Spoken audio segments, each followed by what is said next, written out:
Hi Capricorn, welcome to your quantum entanglement reading with me, Jocelyn, the quantum queen. Okay, this is for Capricorn sun, moon, or rising, and as always, welcome to my cross watchers. Cross watcher, you could be dealing with a Capricorn and the message could actually be for you. So feel free to take it however it resonates with you and your situation. Keep in mind that these are general and timeless readings. And if you guys would like to book a one-on-one reading with me, you can find my information down below in the description box.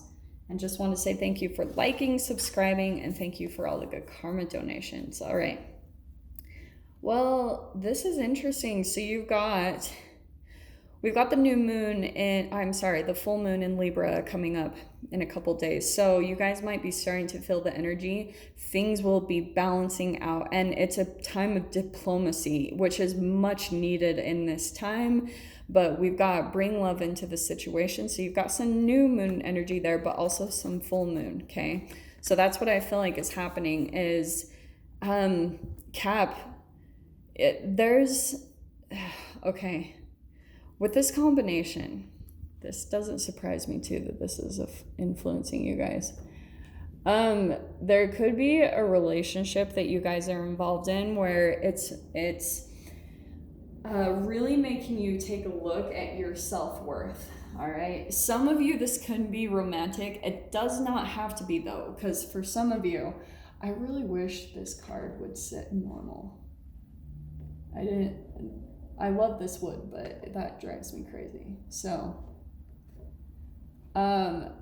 what I was gonna say is, for some of you, honestly, what this reminds me of is you guys could have some type of a relationship or someone in your life where they could be, and you can do this even to yourself, Cap. So it doesn't, for some of you guys, it doesn't have to be necessarily another person. It could just be your own energy, but you still have this old programming where you're kind of chasing after the approval of someone, and it could be a reflection of maybe when you were younger, you possibly had a parent who kind of had these expectations of you satisfying their emotions in some way, shape, or form, and it made you pull out of yourself energetically, and it kind of disconnected you from your center and from you being in alignment with yourself. So that's why for some of you, this can just be your childhood relationship, or it could be in a current relationship where it's playing out, but there's something about where you constantly could be in this mode of not feeling quite good enough. And it could be your own sensitivity. You could have relationships around you where maybe they say something positive about someone else and they talk down to you, if that's an example, or that could be something you dealt with in a past relationship. But you have someone who, possibly for some of you is jealous of you. Like, for instance, if you have a mother, possibly a narcissistic mother, who isn't very satisfied with their life and they're full of maybe some regrets or some type of shame, guilt, or fear about accomplishing certain things in their life, they could have placed really high standards on you as a projection of that in themselves. And then anytime you didn't reach it, they're like constantly shaming you and then moving that goalpost. It's an actual manipulation tactic where you have someone constantly, if you're the manipulative person, then you're constantly having someone chase after your approval. And you can do that in subtle ways. Like sometimes I've even noticed that when I've come out of narcissistic relationships, I've had to become really conscious of not continuing that pattern, because sometimes energetically, if you've been taken advantage of for a long time, or you've just had that type of, like those low vibrational emotions projected at you, then it can also cause you to possibly do that in another connection where you start to elevate yourself, and then you can attract another person where you're just back in that push-pull dynamic and possibly placing those standards on another person or a partner. So this is fascinating. Let's see what comes out from this. Cap. Oh, this is why. Okay. Oh, this is perfect. See, like sometimes, like, I don't usually just take a whole bunch like that, but that was kind of perfect. So there is, for some of you, this is about independence. This can be about entrepreneurship, but this is about starting some type of a new passion, or this is about using your gifts, talents, and abilities possibly to make money or just pursue whatever it is that you're wanting to accomplish. But more than anything, it's like the minor arcana of the Empress. It's where you're in probably more of the beginning phases of stepping into your independence and maybe moving past some codependence patterns for some of you. That's going to be different for all of you, right? Because you guys are all kind of in different spots in your transformation. But that's a huge player here, is something about your independence and your freedom. So that could be coming into the connection. And I'm telling you guys, like, this is why I talk so highly and passionately about entrepreneurship, is because it's going to dive you into a deeper level of your healing and your self-growth.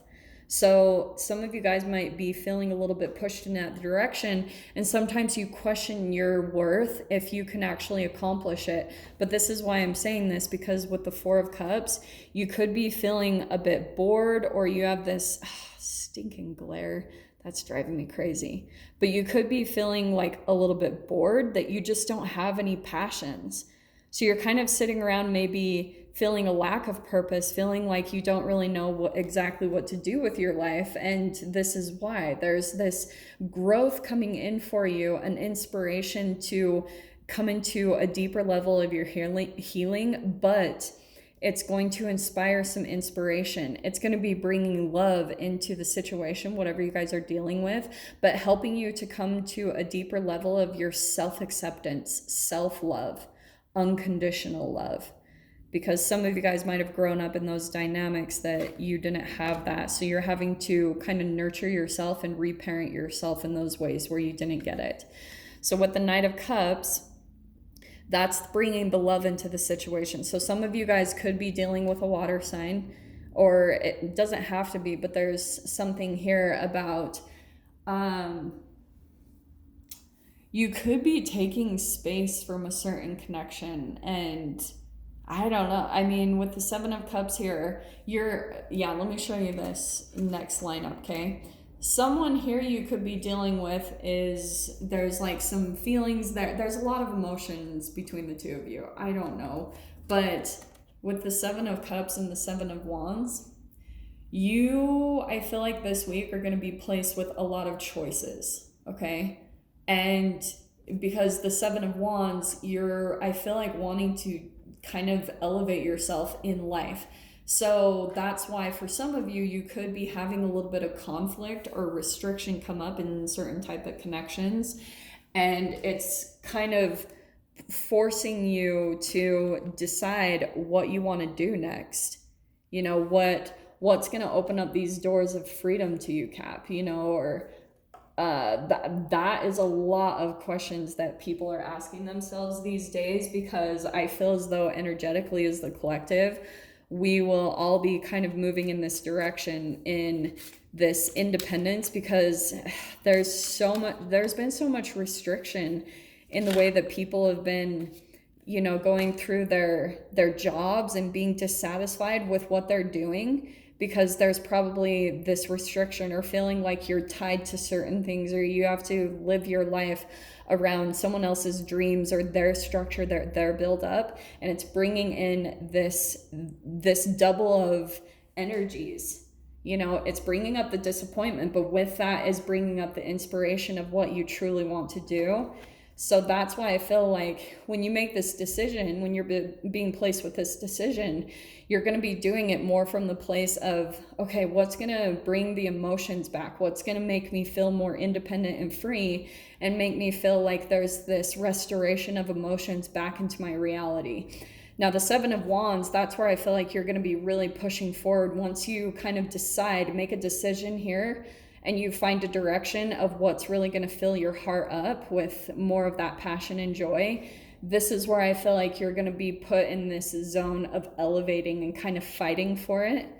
And that's why I was saying, for some of you, you could be having relationships come up that like kind of cause some type of restriction. And it's because it's a reflection of you kind of pushing through your own barriers.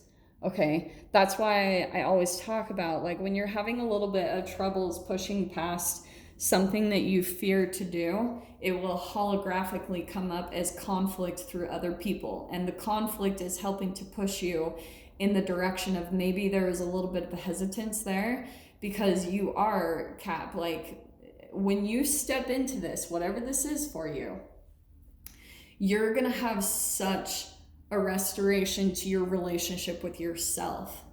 Like being able to see what you truly accomplish, because you could just be in this weird situation, relationship, or environment where you feel like you have to prove yourself in some ways, or you just really question your self-worth a lot.